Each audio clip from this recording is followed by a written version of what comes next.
घमंडिया गठबंधन की नीयत है भारत को जिस विचारों ने, जिस संस्कारों ने, जिस परंपराओं ने हजारों वर्ष से जोड़ा है, उसे तबाह कर दो।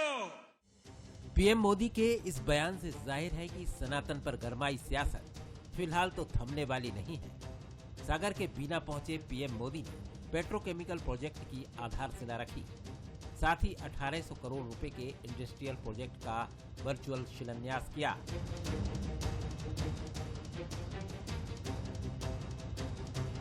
करीब 3 किलोमीटर के रास्ते में पीएम ने लोगों का अभिवादन किया, तो साथ ही इंडिया महागठबंधन पर जमकर निशाना साधा। सनातन को लेकर पीएम मोदी जमकर हमलावर होते नजर आए। यहाँ मध्य प्रदेश में भी बीजेपी इंडिया महागठबंधन को आड़े हाथों ले रही है। पीएम मोदी और एमपी बीजेपी के दिग्गजों के बयान उस वक्त सामने आ रहे हैं जब विपक्षी महागठबंधन की पहली रैली भोपाल में कराए जाने की तैयारी है। 2023 और 24 के मद्देनजर अक्टूबर में विपक्ष पहली रैली करेगा, जिसके जरिए हिंदी भाषी राज्यों के लिए नैरेटिव सेट करने की कोशिश की जाएगी, लेकिन बीजेपी पूरी तरह आश्वस्त नजर आ रही है। भोपाल के ताल में घमंडिया ताजिए विसर्जित होंगे, पहली बारी आप देखिए ये अलग अलग ही रहने वाले हैं। ये बोलते कुछ हैं, करते कुछ हैं, कहते कुछ हैं और पलटते कुछ हैं। वही अभी किया। सनातन पे जिनने उंगली उठा दी हो और कल कह रहे थे कि नहीं उठाएंगे, नहीं बोलेंगे, ये रोज ऐसा ही करने वाले हैं, देश को भ्रमित करने वाले हैं और ये भ्रमपूर्ण स्थिति में स्वयं है और ऐसे ही समाप्त होंगे। पीएम मोदी और बीजेपी महागठबंधन पर हमलावर हैं, तो कांग्रेस भी चुप नहीं है। पीएम के बयान पर नेता प्रतिपक्ष का पलटवार सामने आया, जिसमें वो महंगाई और बेरोजगारी पर जनता के जवाब देने की बात कह रहे हैं। इस तरह की साजिश षड्यंत्र देश के किसान और देश की जनता जान चुकी है। मोदी को आगामी चुनाव में करारा जवाब दिया जाएगा और झूठे वायदे करके महिलाओं के पे अत्याचार रोकेंगे। सब नौटंकी मोदी जी की प्रदेश की देश की जनता समझ गई है। पूरे प्रदेश की अर्थव्यवस्था चौपट कर दी। अरबों करोड़ों की कमाई जो कांग्रेस के हमारे पूर्व के मंत्री प्रधानमंत्रियों ने जो कंपनियां बनाई थी, जो संपत्ति इकट्ठी की थी, वो पूरा देश को दिवालिया बना दिया है। कुल मिलाकर तमिलनाडु के मंत्री स्टालिन के बयान से उठा विवाद विपक्षी गठबंधन के गले की फांस बनता नजर आ रहा है, क्योंकि ना तो इसका समर्थन हुआ और ना ही खुलकर विरोध। लेकिन सनातन से लेकर सियासत तक इस पर बयानों का बाजार गर्म है। अब देखना होगा कि चुनाव तक ये मुद्दा क्या रंग लेता है।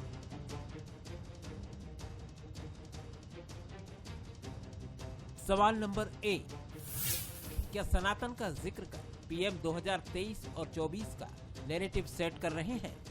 सवाल नंबर 2, क्या सनातन पर बीजेपी और मुखर होती नजर आएगी? सवाल नंबर 3, सनातन के मुद्दे की कांग्रेस के पास क्या कोई काट है? नमस्कार, मैं हूं ललित और हमारा आज का मुद्दा है सियासत सनातनी। बीना में पेट्रोकेमिकल प्लांट की आधारशिला रखने के लिए आए पीएम मोदी गठबंधन पर निशाना साधते हुए नजर आए और सनातन पर चल रही सियासत पर बीजेपी का रुख भी उन्होंने साफ कर दिया है। और बयान से जाहिर है कि सनातन पर बीजेपी और अधिक मुखर हो सकती है और सनातन ही 2023 और 24 का एक बड़ा मुद्दा बन सकता है।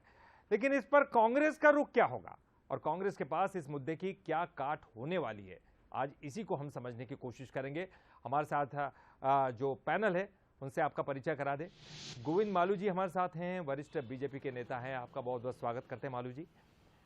प्रताप भानु शर्मा जी हमारे साथ हैं, पूर्व सांसद है कांग्रेस के, उनका भी बहुत बहुत स्वागत करते हैं। प्रताप भानु जी, आपका भी बहुत बहुत स्वागत है बंसल न्यूज पर।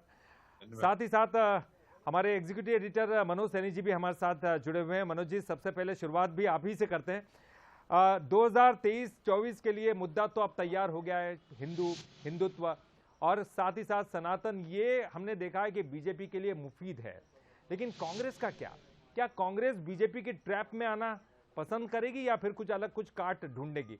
अभी तो ये दिखाई नहीं दे रहा, क्योंकि जिस तरह के बयान इंडिया गठबंधन को लेकर आ रहे हैं वो तो कांग्रेस की मुसीबत ही बढ़ाते हुए नजर आ रहे हैं। देखिए, सनातन का जो मुद्दा है वो स्टालिन ने उठाया और स्टालिन की तरफ से बयान आने के बाद से ये मुद्दा और गर्माया। और भारतीय जनता पार्टी को जैसा कहा जाता है, हिंदुत्व के मुद्दे पर जब कभी कोई बात आती है, यदि कहीं से कोई सिरा ऐसा मिल जाता तो बीजेपी उसको मुद्दा बनाने में सफल हो जाती है। यही सनातन का मसला। बीते कुछ दिनों से हिंदुत्व की बात ना होकर सनातन की बात होने लगी। और आप देखिए, सनातन की बात तो कांग्रेस भी करती रही, इस बात से तो नजरअंदाज नहीं किया जा सकता। लेकिन सनातन तो हिंदुत्व जब आते हैं तो कहीं ना कहीं उसमें बीजेपी अपनी बढ़त बनाने की कोशिश करती है और ये प्रयास भी होता है कि सनातनी हम हैं, हिंदुत्व की बात हम करने वाले। और कितनी साफ गोई के साथ ये कहे। जी बिल्कुल मनोज जी, मैं आपसे समझूंगा आगे, आपकी आवाज़ क्लियर नहीं आ पा रही है। फिलहाल हम जो है प्रताप भानु शर्मा जी के पास जाएंगे, पूर्व सांसद है कांग्रेस के। प्रताप भानु जी, बीजेपी ने तो अपना जो है रुख साफ कर दिया, आप देख पा रहे हैं। हिंदू की बात करते, हिंदुत्व की बात करते हैं, सनातन की भी आप बात करते नजर आ रहे हैं। इंडिया गठबंधन से जो भी बयान सामने आ रहे हैं वो कहीं ना कहीं आपको मुसीबत में डालते हुए दिखाई दे रहे हैं। न तो उनका आप विरोध कर पा रहे हैं, न उनका समर्थन कर पा रहे हैं। क्या कोई काट ऐसी है जो आप जो इस तरह के बयान आए उनका सामना कर पाए? इस वक्त आप क्या कुछ कहेंगे इस राजनीति को? देखिए ललित जी, दिल का पहाड़ बनाना बीजेपी की आदत है। आवाज कट गई, आवाज नहीं आ रही। आवाज आ रही है आपकी आवाज आ रही सर, आपकी आवाज मिल रही सर। प्रताप भानु जी, आपकी आवाज आ रही है, आप बोलते रहिए जी। चलिए अब हम कोशिश करेंगे उन तक आवाज पहुंचाने की। गोविंद मालू जी, आपसे चर्चा करेंगे। मुद्दे तो बहुत सारे हैं और अगर हम देखें मध्य प्रदेश में सरकार ने बहुत कुछ काम किए हैं। ये आपके वरिष्ठ नेता भी बोलते आए हैं कि बीजेपी ने बहुत सारे ऐसे काम किए हैं जिनसे जनता प्रभावित है और आगे आने वाले समय में भी वोट देने वाली है, और ये आप यकीन के साथ कहते भी हैं हमेशा। तो फिर ऐसी क्या जरूरत आन पड़ी, आप बार बार हिंदुत्व और सनातन पर शिफ्ट होते हुए नजर आ रहे हैं? ललित जी, हमने कभी मुद्दे को मुद्दा नहीं बनाया। भारत की सांस्कृतिक, भारत का सांस्कृतिक वैभव, सभ्यता, उस पर यदि कोई निशाना साधेगा तो भोजन से बढ़कर है। केवल भोजन भौतिक साधनों से देश नहीं चलता, विचार से देश चलता है, संस्कृति और सभ्यता से देश चलता है। जब सनातन धर्म पर उंगली उठाई और ये कहने तिल का ताड़ बना दिया, अरे भाई, आपके ये जो आक्रांताओं का गठबंधन है, इसने शुरुआत ही इससे की कि सनातन धर्म तो डेंगू और मलेरिया की तरह है और उसको समाप्त कर देना चाहिए। और प्रियंक खड़गे कौन है? दयानिधि, जो उदयनिधि तो खैर आपके इस गठबंधन, जो आक्रांताओं का गठबंधन है, उसके सदस्य हैं, लेकिन प्रियंक खड़गे कौन है? ये क्या विचारधारा नहीं है कांग्रेस की? ये उल्टी तपेली में दूध डालते हैं और उसके बाद में उससे किनारा करने की कोशिश करते हैं। जब धुल जाता है दूध तो ये केवल पाखंड करते हैं, वोट बैंक की राजनीति करते हैं। लेकिन उन्होंने शुरू से देश तोड़ने वालों को, देश की संस्कृति को छिन्न-भिन्न करने वालों का साथ दिया है। चाहे बदरुद्दीन अजमल का उन्होंने साथ लिया हो या कन्हैया कुमार को अपनी गलबैया में बांधा हो, ये लोग देश और संस्कृति से ज्यादा बढ़कर केवल अपनी वोट की राजनीति करना चाहते हैं। लेकिन इनको ये समझ लेना चाहिए कि न तो इससे मक्खन निकलेगा, न दही जमेगा, और ये दूध फट गया है और अब इसका कुछ होने वाला नहीं है। भारत की अस्मिता, संस्कृति, उसका वैभव, ये परम वो जरूरी है कि हमारे लिए वोट जरूरी है, हमारे लिए सियासत जरूरी है। लेकिन सनातन धर्म जो शाश्वत है, जो हजारों साल पुराना है, जो बाकी धर्मों से भी हजारों साल पुराना, उस पर निशाना साधना बड़ा आसान है। हम विश्व बंधुत्व की बात करने वाले लोग हैं, हम ऐसे लोग हैं जो हम सर्वधर्म संभाव की बात करते हैं। इनके लिए दो ही धर्म संभाव हैं, बाकी सब असंभाव है। इनके लिए सनातन संभव है, क्योंकि ये सनातन पर चाहे जो निशाना साधते, लेकिन अब सनातनी जागृत हो चुका है। भारत के करोड़ों सनातनियों ने कमर कस ली है।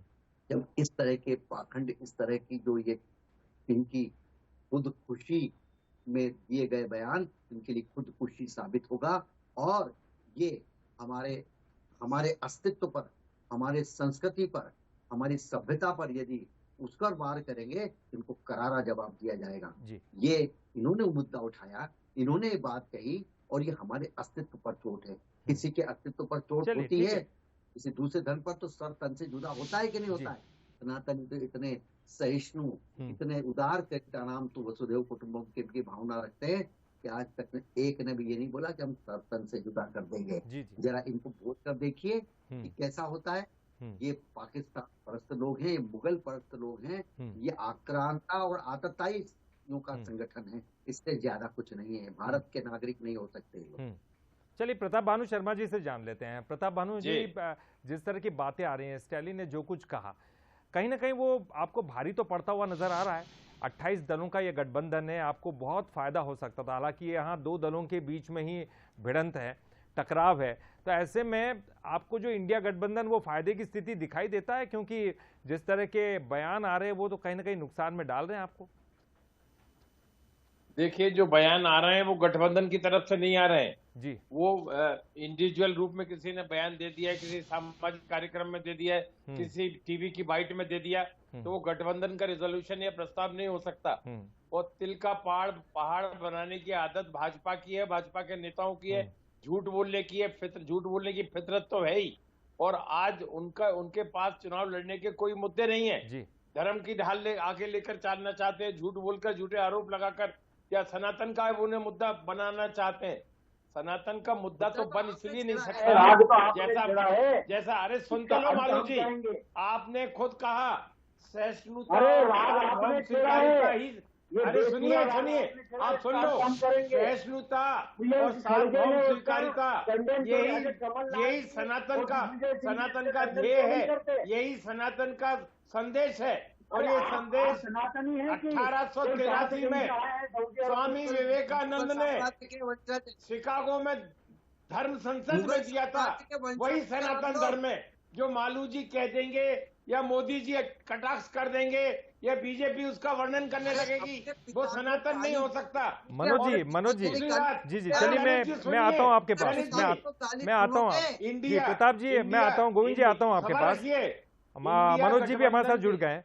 जी मनोज जी, देखिए सनातन की अपनी अपनी परिभाषा आप बता रहे हैं, बीजेपी अपनी परिभाषा बता रही तो कांग्रेस अपनी परिभाषा बताती हुई नजर आ रही है, लेकिन कहीं ना कहीं सनातन को मुख्य धारा में रखकर अब इस चुनाव में मुख्य केंद्र बनाया जा रहा है। क्या कांग्रेस ट्रैप में आ रही है या बीजेपी को भी सनातन का जो नाम लेना वो भारी पड़ सकता है? मनोज जी।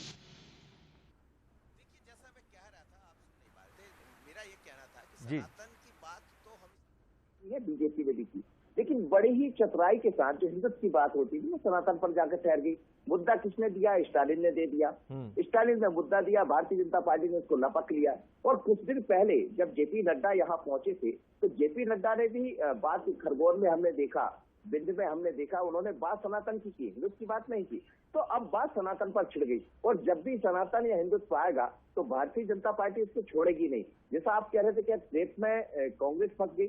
आप देखिए जब इंडिया की बैठक होती तो उसमें भी कहा गया कि सनातन पर हमें अब कुछ नहीं बोलना। इसका मतलब ये है कि इंडिया की बात करें या कांग्रेस की बात करें, वो समझ रहे हैं कि इस मुद्दे से बचना ही पड़ेगा। जब जब इस तरह के मुद्दे आएंगे तो वो एक तरह से उसके ट्रैप में कहीं ना कहीं भारतीय जनता पार्टी के ट्रैप में बात कांग्रेस आ ही जाती। सनातन एक बड़ा है, सनातन वो है जिसका कभी अंत नहीं होगा। वो बीजेपी भी कहती है, वो कांग्रेस भी कहती है। लेकिन क्या 2023 और 24 में सनातन वर्सेस बाकी मुद्दा हो जाएगा? और जब ये होगा तो फिर बीजेपी, जैसा आज प्रधानमंत्री नरेंद्र मोदी आए, उन्होंने तमाम तरह की सौगातें दी। बुंदेलखंड एक अलग तरह की रफ्तार पकड़ेगा। जैसा आज हम देख रहे हैं पेट्रोकेमिकल का जो उन्होंने आज उद्घाटन किया है, तो उससे ये लगता है कि कई लोगों को रोजगार मिलने वाले। विकास की बात कीजिए, लेकिन विकास के बीच में यदि सनातन आ जाता है तो बीजेपी इसको छोड़ना भी नहीं चाहेगी। और 2023-24 में आप विकास और बाकी मुद्दों की बात होती रहेगी, लेकिन सनातन पर तो बहस छिड़ गई है और बीजेपी इसको बड़ा मुद्दा बनाकर आगे बढ़ना चाहती, जैसा संकेत आज प्रधानमंत्री ने।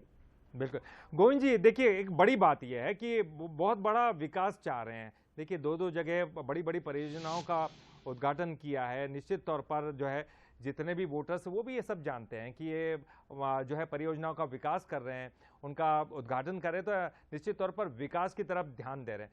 आपको नहीं लगता कि एक ट्रैक बदल रहा है? विकास पे अगर ध्यान दे रहे हैं तो जो है जनता आपसे जुड़ाव महसूस करेगी। देखिए विकास तो हमने ही किया है।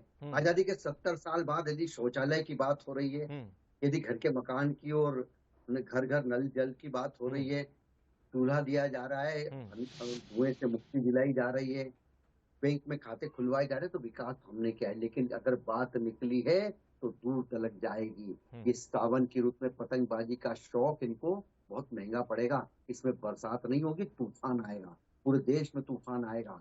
और ये जितने हैं ना, जितने ये गठबंधन के ये तथाकथित लोग जो केवल एक धर्म, एक संप्रदाय, एक सभ्यता को निशाना बनाकर और अपना हित साधना चाहते हैं, उनकी मंशा पूरी नहीं होगी। पूरा देश का बहुसंख्यक सनातनी जागृत हो चुका है। न केवल बहुसंख्यक सनातनी, भारत का हर नागरिक, चाहे वो किसी भी उपासना पद्धति का हो, ये भारत की संस्कृति, सनातन संस्कृति से रचा बसा है, तो इस मिट्टी में पला बड़ा है। ये लोग खुद वैमनस्यता पैदा कर रहे हैं, ये लोग खुद उसमें विभाजन पैदा कर रहे हैं, ये खुद जहर के बीज बो रहे हैं, जहर की खेती करने वाले ये लोग। जी मनोज जी, पता है अब मालूम साहब कुछ कह रहे हैं कि तूफान आने वाला है। ये तूफान कौन सा है? ये प्याली का तूफान है, प्याली का तूफान इनका। प्याली में तूफान नजर आ रहा है इनके लिए, बात का बतंगड़ यही बना रहे हैं। डाल के देख रहे हैं ना, ये पता लग जाएगा कि प्याली का तूफान है कि समुद्र में तूफान आया। सुनिए तो, आप ठेकेदार थोड़ी है हिंदू धर्म में, सनातन धर्म के। अरे ठेकेदार हम तो बाई बात निशाना साधने वाले आपके सर्टिफिकेट की जरूरत नहीं है हमारे लिए मालू जी। आप तो पहरेदार बात का बतंगड़ मत बनाइए, इसे राजनीति मत करिए। आप तो कोई विद्वान नहीं हो गए, सनातन धर्म की व्याख्या करें आपके नरेंद्र मोदी और उसका राजनीतिकरण करें। इंडिया का डर आपके चलिए देखिए, हमारे साथ वरिष्ठ पत्रकार दिनेश गुप्ता जी भी जुड़े हैं। चलिए बिल्कुल, मैं हमारे साथ वरिष्ठ पत्रकार दिनेश गुप्ता जी भी जुड़ गए। सर मैं आता हूँ आपके पास, मैं आता हूँ आपके पास।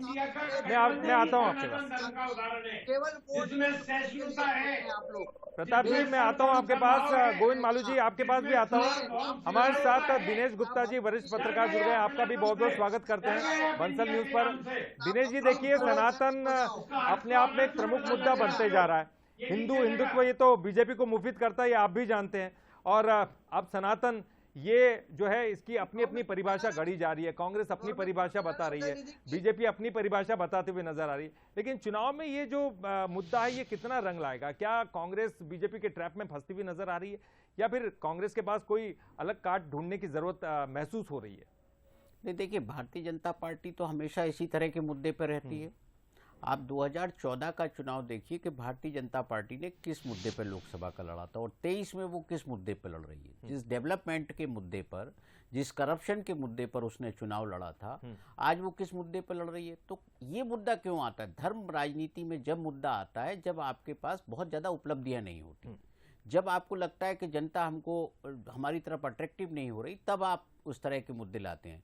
देखिए ये जो मुद्दे हैं, ये आप पूरी राजनीति मध्य प्रदेश की देखेंगे या देश की देखेंगे, जहां से ये सनातन का मुद्दा आया वहां कितना इफेक्टिव है, वहां तो इस पर कोई बात नहीं कर रहा, क्योंकि वहां ये सनातन का मुद्दा चलता नहीं है। चूंकि आप जो 250 सीटों की लोकसभा सीटों की बात होती है, जो उत्तर भारत की सीटें होती हैं, वहां आप कितनी बार पोलराइजेशन करेंगे, कितनी बार धर्म को लाएंगे। तो आपको जो है एक कोशिश करते हैं कि एंटी इनकम्बेंसी को आप कैसे रोकें। तो आपको एक किसी मुद्दे की आवश्यकता होती है जो भावनात्मक मुद्दा हो। ऐसा नहीं है कि भावनात्मक मुद्दे कांग्रेस ने कभी नहीं उठाए, कांग्रेस ने भी बहुत ढेर सारे मुद्दे भावनात्मक उठाए थे। लेकिन अब क्या हो गया, अभी एक मेन मुद्दा बहुसंख्यक और अल्पसंख्यक का हो गया। इसने एक ऐसी लकीर पैदा कर दी है जिसमें आपको बहुत आसानी होती है वोट के लिहाज से। आप गैस सिलेंडर पे बात नहीं करते, आप गैस की कीमतों पे बात नहीं करते, आप जीएसटी पे बात नहीं करते। जनता सारी चीजों से परेशान है। लेकिन जब एक बार आप इस तरह की बातें करेंगे, आप धर्म पर हमले की बात करेंगे, आप ये देखिए ना कि सनातन धर्म का आज तक क्या बिगड़ गया। इतने साल मुगल आए, इतने आए चले गए, अंग्रेज आए चले गए, कितने कन्वर्जन करा लिए, करा पाए क्या उतना? सनातन तो अखंड है, इस पर कोई विवाद तो है नहीं है। उनके कहने से कोई भी सनातनी ये नहीं मानेगा, उनका अपना राजनीति का मुद्दा है। वो रामायण को नहीं मानते, पेरियार को मानते हैं।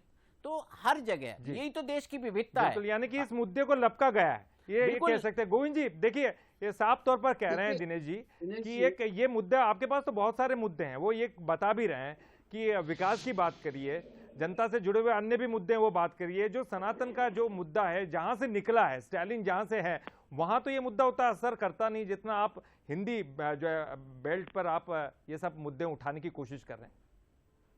केवल स्टालिन ने नहीं बोला जी, प्रियंक खड़गे ने क्या कहा, कर्नाटक के हैं वो, उन्होंने क्या कहा, और कोई भी कुछ भी गाली बक के चला जाएगा हमारे पिताजी को, हम चुपचाप बर्दाश्त करेंगे। अस्तित्व का सवाल है, हमारे भारत की संस्कृति और सभ्यता का सवाल है। विकास तो है ही, इनके पास मुद्दा नहीं है विकास का, इसलिए इस तरह की चीजें लाते हैं। और वोट बैंक की पोलराइजेशन की राजनीति ये विपक्ष के कालनेमी लोग करते हैं, हम नहीं करते। गोविंद जी, प्रताप जी, आप पर यह आरोप है कि पोलराइजेशन तो आप करने की कोशिश कर रहे हैं, अलग अलग राज्यों में कर रहे हैं, और वो सिर्फ यहाँ पे मुद्दा बना रहे हैं उसको। आप करें ना, इतने सारे मुद्दे दिनेश जी ने बताए। जी जी, ये जो भी हुआ है इनकम्बेंसी, तो इस वक्त तो विपक्ष को बोलना चाहिए। विपक्ष के चलिए प्रताप जी, जी गोविंद जी, प्रताप जी की चर्चा में बने रहते हैं। जी प्रताप जी बताएं। अरे आपके मैं उनकी सुन चुका हूँ। झूठ बोले बगैर नहीं मानेंगे। देखिए जनता फिर उनकी सुनती रहेगी, आपको तो बताना पड़ेगा ना कुछ ना कुछ। किसने निकाला? मनोज जी देखिए, मालू साहब जरा सुन लीजिए। प्रताप भानु बहुत सीनियर है। प्रताप भानु जी आप अपनी बात पूरी कीजिए। प्रताप भानु जी, इन्हें बकबक करने की आदत पड़ी हुई है, सुन नहीं सकते सच्चाई। नहीं सर, अब वो चुप है, सर आप बताएं। गुप्ता जी ने बहुत साफ कहा, जब मुद्दों से ध्यान भटकाते हैं, महंगाई पे नहीं बोलेंगे, 2 करोड़ लोगों को रोजगार देने वाली बात पे नहीं बोलेंगे, किसान की आमदनी दुगनी करने वाली बात पे नहीं बोलेंगे, 400 लाख करोड़ का काला धन ले आएंगे उसकी बात पर नहीं बोलेंगे, देश को एकता अखंडता के सूत्र में बांधेंगे उस पर नहीं बोलेंगे। मैं सिर्फ ये कहना चाहता हूँ ललित जी कि जो सनातन धर्म है, जो हिंदू धर्म है, जो हमारे दुनिया के विश्व पार्लियामेंट में जो आप सुन लीजिए। सुन लेते हैं गोविंद जी, आपकी बात तो सुन ही ली हमने। गोविंद जी आखिरी जी संसद में जो कहा था कि विविधता कोई स्वीकारिता, सार्वभौमिक स्वीकारिता ही हिंदू धर्म है, वही सनातन धर्म है, वो इंडिया में देखने को मिल रहा है जी। जो स्वीकारिता इंडिया की हो गई है INDIA की। जी मनोज जी प्रताप जी, मनोज जी एक आखिरी कमेंट जो प्रताप जी कह रहे हैं, क्या कहेंगे आप? मनोज जी आखिरी कमेंट। देखिए बहुत स्पष्ट है, जैसा प्रताप भानु शर्मा जी भी कह रहे थे कि इंडिया वर्सेस बाकी भारत की बात की हो रही, इंडिया वर्सेस NDA की बात की हो रही, और इंडिया की तरफ से चूंकि एक स्टालिन है तो उनकी पार्टी के अंग है जो इंडिया से जुड़े हुए हैं, इसीलिए मुद्दा इतना बड़ा बन गया। लेकिन मुझे लगता है कि इसमें दोनों को समझने की जरूरत होगी, कांग्रेस को भी और बीजेपी को भी, क्योंकि लोग ये चाहते कि मुद्दे पर आइए आप, जैसे दिनेश जी भी कह रहे थे, विकास के बहुत सारे मुद्दे, और ऐसा नहीं जैसे आज बहुत बड़ी सौगात प्रधानमंत्री नरेंद्र मोदी ने दी है, तो यहाँ की जनता उससे लाभान्वित होंगे, उससे रोजगार मिलेगा, बहुत शुक्रिया, बहुत बहुत शुक्रिया आप सभी का, बहुत बहुत शुक्रिया गोविंद जी आपका भी, प्रताप जी आपका भी, दिनेश गुप्ता जी आपका भी बहुत बहुत शुक्रिया, और हमारे साथ एग्जीक्यूटिव एडिटर मनोज सैनी जी भी जुड़े थे, उनका भी बहुत बहुत शुक्रिया। तो सियासत सनातनी जी, आने वाला समय बताएगा कि ये सियासत किस तरफ जाती हुई दिखाई देगी इस खास पेशकश में। फिलहाल इतना ही, आगे देखिए छत्तीसगढ़ का खास बुलेटिन मोर माटी मोर खबर।